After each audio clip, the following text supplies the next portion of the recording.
You work all day and still fall behind.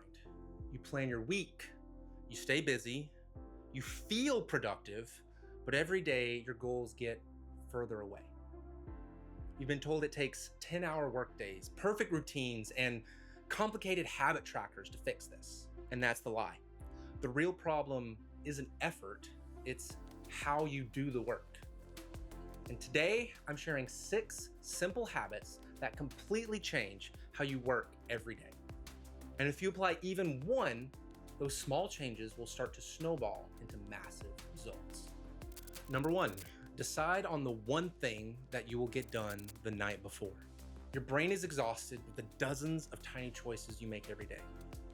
Every choice drains precious energy you have to get work done and is wasted deliberating on where to start. Instead, make the decision the night before. Write it down so you can't forget. That way, when you wake up, no time is wasted on questions like, where do I start? And before you know it, you're moving from one task to the next, and momentum takes over. Number 2, work in defined blocks instead of open-ended sessions. Before, I worked on projects with no real time parameters and found myself working on it longer than expected, taking time away from other projects. All of this changed when I started using time blocks for my work. I identified the task and set a timer, usually 45 to 60 minutes.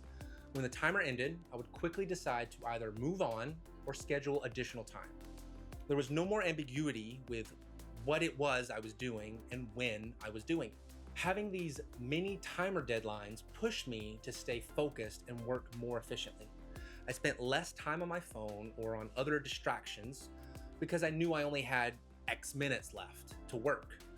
I got more done in less time and completely changed how I saw my work.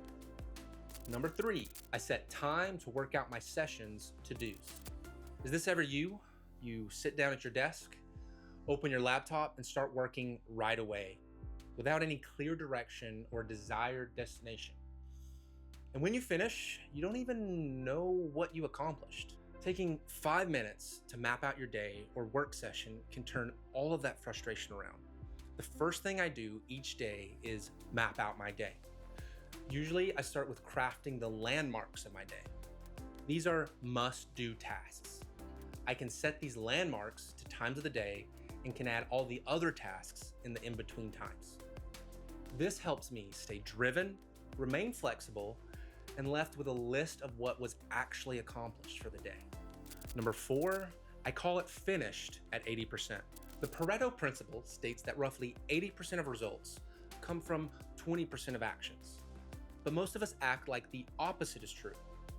We spend an extra hour tweaking a video, another 30 minutes proofing the script, chasing tiny improvements that barely even moves the needle. This isn't an excuse to be lazy and put out a lower quality, but it does incentivize you where your priorities ought to be. For me, to put out a near perfect video, I could spend months of work testing, reshooting, trying newer, better ideas. But at the end of the day, good enough can be good enough. Sending out a project that is only 80% can feel bad, but most of the time you will gain way more by shipping a dozen 80% projects rather than perfecting one. There's a story of a pottery teacher who taught 2 classes over the same exact time span. One class was to make one perfect pot and the other to make 100. Didn't matter the quality. By the end of the class, the group that made 100 pots had a much higher quality product than the other.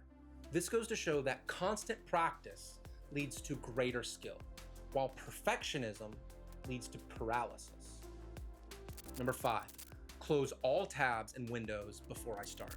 At the end of every day or work session, close all the tabs and windows on your computer. Leaving these open loops where unfinished tasks are left in your mind to wander can cause cognitive overload, stress, and even anxiety. Close these open loops and start fresh the next working session. Write down the most important tasks. That way, when you get started the next time, you can ask, what's next, rather than trying to figure out what needs doing. Number 6, I do one productive thing at home the moment I walk through the door. Starting is often the hardest part of anything on my to-do list. But breaking that inertia is key to continuous productivity. When I come home after work, I walk through the door, greet my wife, and ask one question. What are 2 things that I can get done right now? I create urgency, and then I can't sit down until I do 2 productive things. And it's often simple things like sweep the kitchen or take out the trash. But these 2 wins, 2 small wins every day, ensures that the maintenance in my home never becomes overwhelming. Now you have 6 small habits that by incorporating will automatically level up your life. You may want to add them all at once, and if you can, great. But my advice is pick one. Pick one that you identify with and do that for 1 week. Let me know how that goes, and remember, always do the thing.